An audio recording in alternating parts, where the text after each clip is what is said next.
सुबह के करीब 10 बज रहे थे। शहर के सबसे नामी प्राइवेट अस्पताल आरोग्यम हॉस्पिटल के बाहर लग्जरी कारों की कतार लगी थी।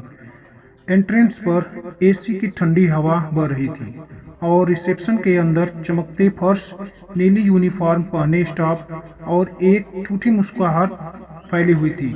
उसी माहौल में एक फटे हुए कपड़ों वाला बुजुर्ग धीरे धीरे अस्पताल के दरवाजे तक पहुंचा।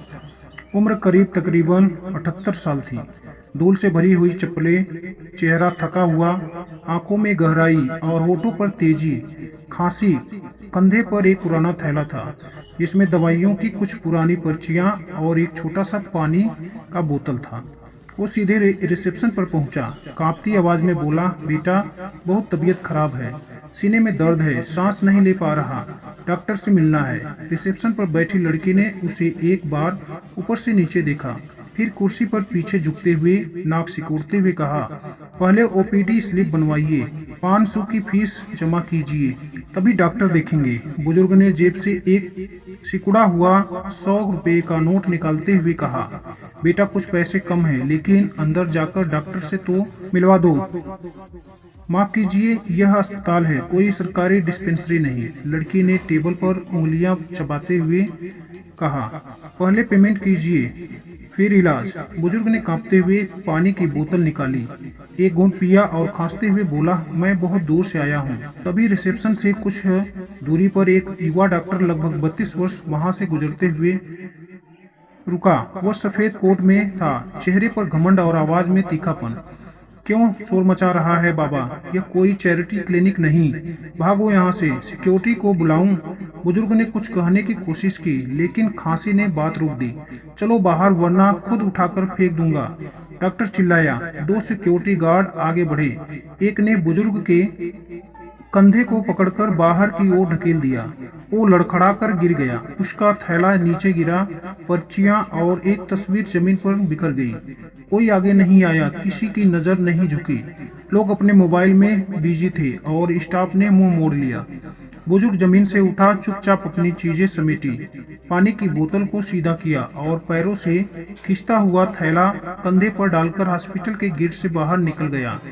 गेट के बाहर पहुंचकर उसने अपनी जेब एक पुरानी फीचर फोन निकाला। बटन वाला फोन, दरार लगी स्क्रीन, लेकिन नेटवर्क था। उसने एक नंबर डायल किया, फोन कान पर लगाकर सिर्फ एक लाइन बोली, बोर्ड रूम तैयार करवा दो, 30 मिनट में आ रहा हूँ। फोन काट दिया। अस्पताल के बाहर लोग अब भी अनजान थे।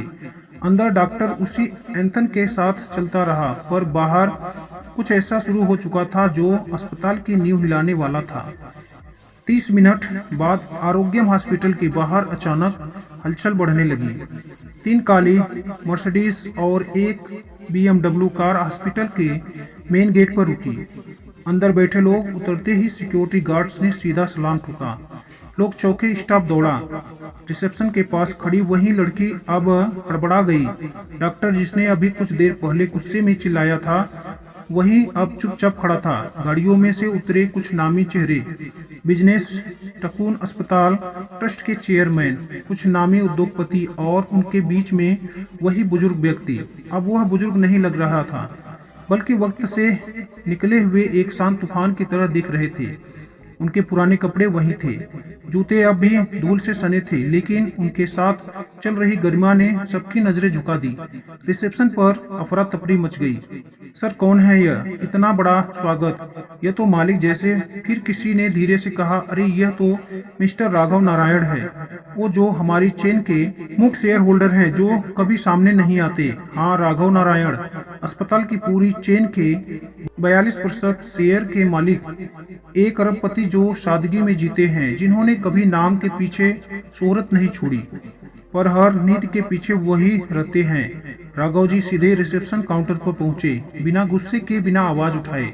उन्होंने शांत भाव से वो कहा, वो डॉक्टर और रिसेप्शन को बुलाओ। यहीं पर इसी जगह अंदर हड़कंप मच गया। डॉक्टर को बुलाया गया। वो सफेद कोट अब कांपने लगा। वो लड़की जो कुछ देर पहले 500 फीस की बात कर रही थी, अब कांपती हुई आगे आई और तभी कैमरे की फ्लैश चमकने लगी। टीवी रिपोर्टर्स आ चुके थे। ब्रेकिंग न्यूज, राघव नारायण खुद अस्पताल में स्टाफ के व्यवहार पर कड़ी प्रतिक्रिया संभव राघव जी ने दोनों को सामने खड़ा किया। सारे वरिष्ठ अधिकारी और मीडिया मौजूद थे। फिर उन्होंने वही पर्ची निकाली जो जमीन पर गिरी थी, धूल से भरी हुई, धूल से सनी किनारे मुड़ी हुई। यह वह पर्ची है जो उस मरीज की है जिसे तुमने इंसान नहीं समझा। तुम्हें लगा वह गरीबी में लिपटा हुआ एक बोझ है, पर तुमने सिर्फ एक मरीज को नहीं ठुकराया, तुमने अपनी इंसानियत को फेंक दिया। डॉक्टर और रिसेप्शनिस्ट के मुंह से शब्द नहीं निकल पा रहे थे। भीड़ खामोश थी। कैमरे लगातार रिकॉर्ड कर रहे थे। राघव जी ने जेब से एक कागज निकाला। Termination letter. आज से आप दोनों इस अस्पताल का हिस्सा नहीं, क्योंकि यहाँ अब से एक ही नीति चलेगी, दिखावे से नहीं, जरूरत से इलाज होगा। वह कागज कैमरे के सामने हस्ताक्षर करके ट्रस्ट चेयरमैन को सौंप दिया। पूरा अस्पताल मौन था। किसी को यकीन नहीं हो रहा था कि जिसकी हालत देखकर सभी ने मुंह मोड़ लिया था, वही आज उनके भविष्य का फैसला कर रहा है।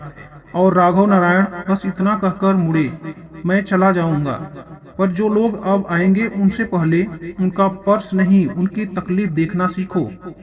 अगले दिन सुबह देश भर के न्यूज चैनलों पर एक ही खबर चल रही थी। राघव नारायण अरबपति और अस्पताल चेन के गुप्त मालिक ने सादगी में आकर किया सिस्टम का टेस्ट। डॉक्टर और स्टाफ बर्खास्त। इंसानियत नहीं देखी गई, इसलिए नौकरी नहीं बची। राघव नारायण अस्पताल का नाम सोशल मीडिया पर ट्रेंड करने लगा। यमर hospital of humanity, Raghav Narayan patient before payment. इस घटना ने देश भर में बहस छोड़ दी। एक न्यूज डिबेट में वरिष्ठ पत्रकार ने कहा, हम कितने बार मरीज को उसके कपड़ों से आंकते हैं, क्या अस्पताल सिर्फ अमीरों की जागीर है?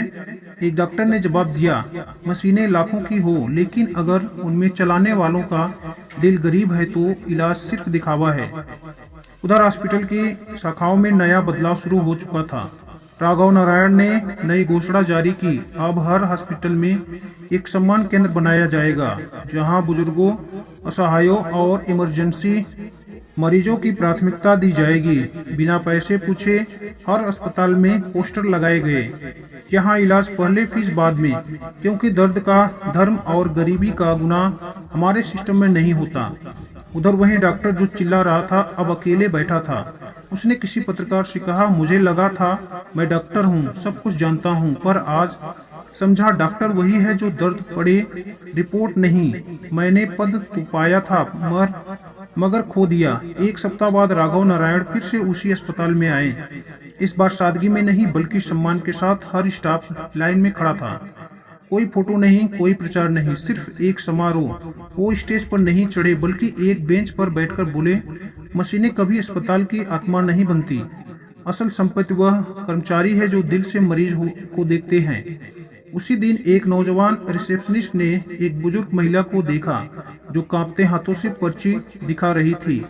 उसने कहा, अम्मा जी अंदर चलिए, पैसा बाद में देख लेंगे, पहले डॉक्टर से मिलिए। पास खड़े डॉक्टर ने उस लड़की की ओर देखा और हल्के से सिर हिलाया।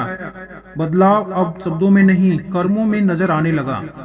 और इस बदलाव की शुरुआत किसी वीआईपी प्रोग्राम से नहीं बल्कि एक धूल भरे चप्पल वाले बुजुर्ग की खांसी से हुई थी। कपड़े, पैसा और भाषा कभी भी इंसान के दर्द का माप नहीं हो सकते। इलाज का पहला चरण मशीन नहीं, एक मुस्कुराहट होती है, और अस्पताल की सबसे कीमती मशीन दिल होता है।